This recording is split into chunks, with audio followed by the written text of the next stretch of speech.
But what did Igbos ever do to their fellow Igbos that they are ready to sell themselves out so cheaply, even to the point of wishing death on their fellow brothers like this? Have you ever seen a Yoruba man publicly calling out for the death of another Yoruba man over a political disagreement, or a Hausa man doing the same to his fellow Hausa? If Nnamdi Kanu is dead today, if government of Nigeria will kill Nnamdi Kanu, trust me, normalcy will start coming.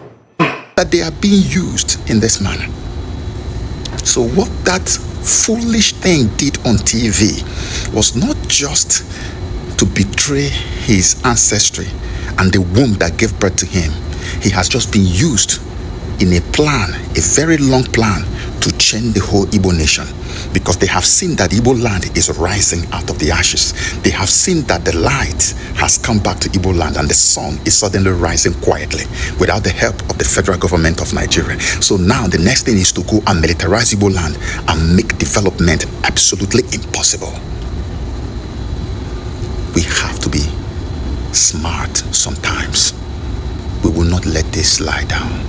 Opinions will differ, of course, but these are questions many people have been asking after this particular video went viral online. A man identified as Chigozie Nnabugwu has been trending across social media, and the reason has left many people shocked. In this viral video, Chigozie argued that the federal government should execute IPOB leader Nnamdi Kanu, claiming that doing so would restore peace to the southeast. Has it really gotten to this point? How did we even get here? And why has this statement sparked such a massive backlash, especially among many Igbos? According to this man in the viral video, the insecurity that has plagued parts of the southeast became much worse after the EndSARS protests. He went ahead to argue that the arrest of Simon Ekpa significantly reduced the violence and claimed that if Nnamdi Kanu were no longer alive, people would completely return to the region. He also suggested that many Igbos shared this view. So if you're an Igbo person seeing this video, do you totally agree with this man? Although many people strongly rejected his claims, insisting that he does not speak for the entire Igbo nation, they argued that no single individual can represent the views of millions of people with different opinions and experiences. Others also warned that calling for someone's death, regardless of political differences, is not a solution to the insecurity facing the southeast. In their view, such statements only deepen divisions and inflame an already sensitive situation.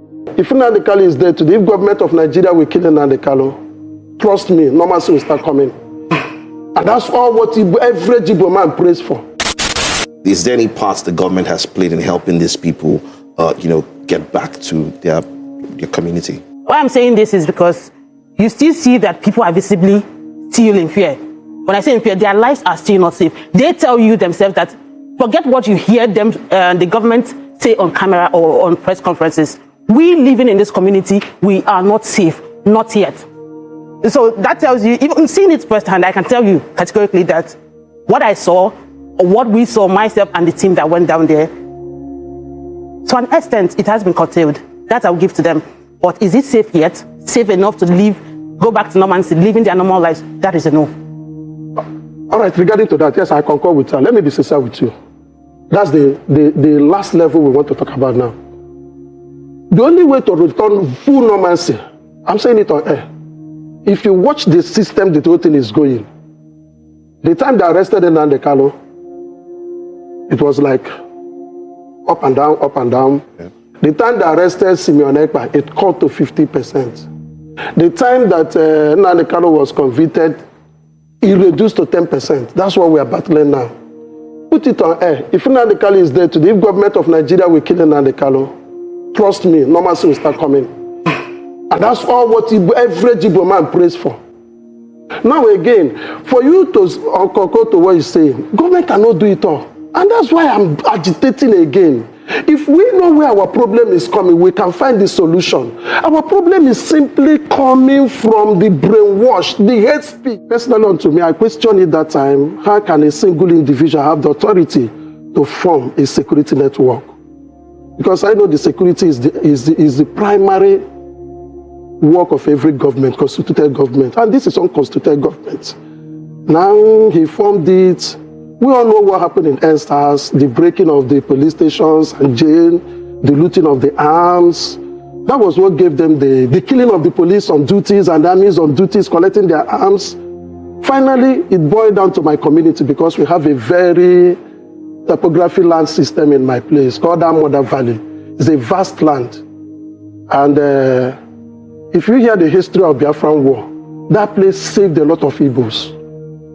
also as a local government, or see it took as a community, saved so many souls of Igbos. Because people have to run to that place. It's about, if I'm making mistakes, it's about 10-story building down from the surface. So the trees and everything will not allow you to know that under is very habitable. So when the plane or the armies in Biafra war passes, the people hide under, they will not know. So it saved them. So these people picked that scenario to come and incite their first camp. And that first camp was dated 2017. It's even on air. Some of us who were in the village that time testify even to the coming in person of Nnamdi Kanu. And it was dated August 17, 2017. When you officially opened that camp for them. So from there, they started training all their military, their whatever they call themselves. And to us, average Igbo man, I don't know how Nnamdi Kanu, whatever power or magic he used to brainwash the Igbos. I watch my educated Igbos being swept away. I watch clergymen, bishops. Igbo land have respect for Catholic bishops. I watch Catholic bishops being swept away. We have a lot of professors in Igbo land. Swept away. Educated people.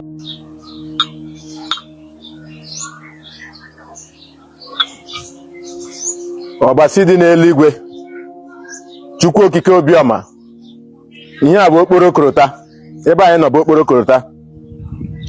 Onye ọbụla sị na Nnamdi Kanu na ka egbuo ya, ọ gbakwa ije n'okporo korota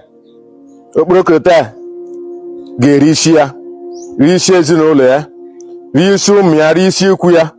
Onye ọbụla sị na Nnamdi Kanu ga-adị ndụ, otu ankwa ka ya nwa na onwe ga-adị ndụ. Onye sịkwa na Nnamdi Kanu agaghị adị ndụ, ala mepenu rie ya ise. Hi everyone, I hope you're all doing great today. Okay, so I watched in absolute consternation the video in which a so-called Igbo man was declaring that the only way normalcy returns in eastern Nigeria and Igbo land is if the Tinubu administration would kill Nnamdi Kanu. And he was very emphatic about it. And the lunatic went ahead to say that, or claim that this is what every Igbo person wants. A very insane, unhinged, lost soul who does not have any clue what he wants out of life is on live TV declaring that his lunacy, his satanic imaginations is shared by a vast majority of Igbo people. You don't know what you want. How do you know what every Igbo person wants as far as normalcy or security in Igbo land is concerned? This is why sometimes it looks like the other tribes in Nigeria tend to look down on us, because things like this make people feel like we lack corporate coordination. It's almost like we don't have a sense of self-preservation. This level of madness is what makes people look down on us, on who we are. And we are so much more than this animalistic behavior that was displayed on live TV. You are in a nation where, if we have to call a spade, where there are killings by Boko Haram, ISIS, Fulani herdsmen, people we believe are from a certain part of the country, right? The north. And these people, all they get is just a slap on the wrist for all the crimes. In fact, a vast majority of the killings that have now been declared globally a genocide is carried out by the Fulani killer herdsmen, the Fulani ethnic militia. And this is a very popular ethnic group in Nigeria.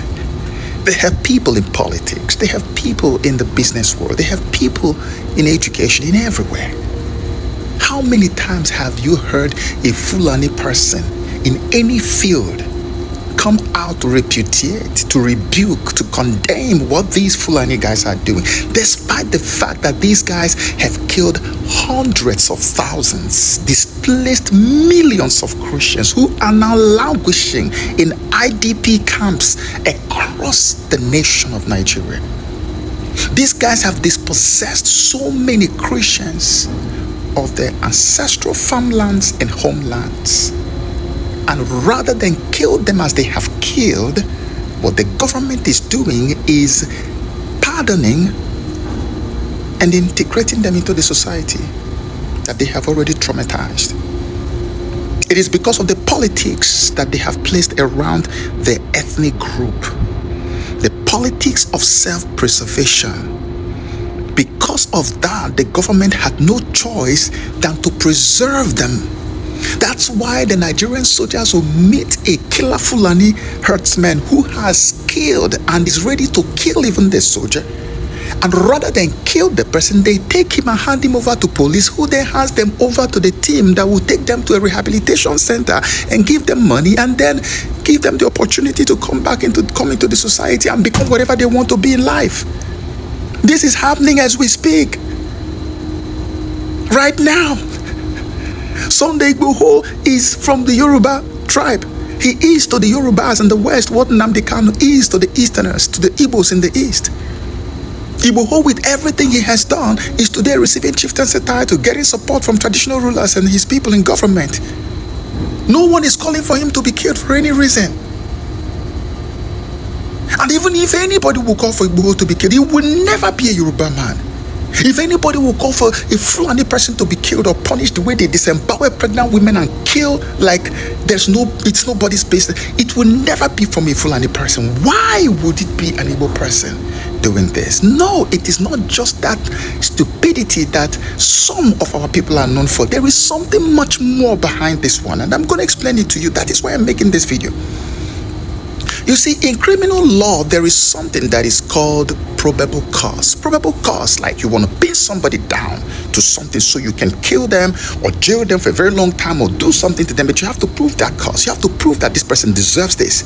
You call it probable cause, right? You can look it up.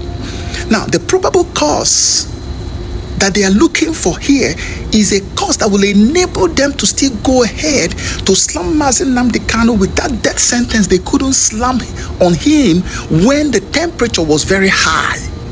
When they knew that the tension in the nation was high, that if they had done that, that something may have gone wrong. So they pulled back on that death sentence.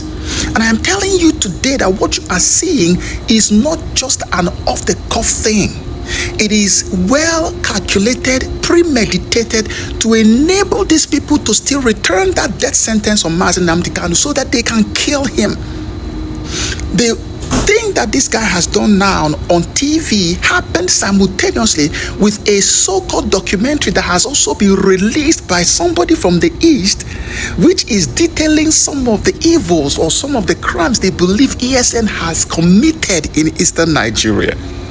So they just chronicled it, and it's happening at the same time. This guy is on TV saying kill Nnamdi Kanu. The other guy is there saying, showing what ESN has done. That Nnamdi Kanu, of course, is the leader of IPOB, which of course owns ESN. So you can see the coordination, you can see the dots connecting. That they just want the whole world to see that we have a good reason to kill this guy, so that they can now slam the death sentence on him any minute from now and then move to kill him. This is what is going on, and that's what this is meant to accomplish. But you see, it is not only for them to kill Nnamdi Kanu, it is also so that they can militarize the entirety of Eastern Nigeria. Because the moment that documentary is accepted, that ESN has done this and done that and done that, all they need to do is to say that that same ESN is still powerful today. That's what they will say. And you're not going to be able to prove to the whole world and beat them in an argument that ESN is no longer active in Eastern Nigeria. No, they will say that it is still active. You will see some killings spring up here and there. You know how they make those things happen, right? And they will tell you this is from ESN. And the next thing you will see, in the same manner that military has been spread all over the northern part of Nigeria, they will send the military to every nook and cranny of eastern Nigeria, and eastern Nigeria will suddenly overnight become one of the most militarized regions in Nigeria. And then the silent killings that we have all been speculating for so many years will now suddenly begin to happen. You see, they have used your Igbo brothers and sisters to bring about the absolute destruction of our people. And they don't know that they are being used in this manner. So what that foolish thing did on TV was not just to betray his ancestry and the womb that gave birth to him.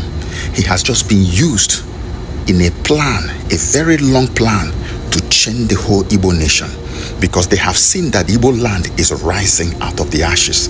They have seen that the light has come back to Igbo land, and the sun is suddenly rising quietly without the help of the federal government of Nigeria. So now the next thing is to go and militarize Igbo land and make development absolutely impossible. We have to be smart sometimes. We will not let this lie down. We will fight this thing to stupor, and we will do whatever it takes. Let me tell you, anybody who has plans to invade Igbo land or militarize Igbo land, please, if you have never believed me before, believe me now. Don't do it. Don't do it. God bless you. And don't touch my Nnamdi Kanu.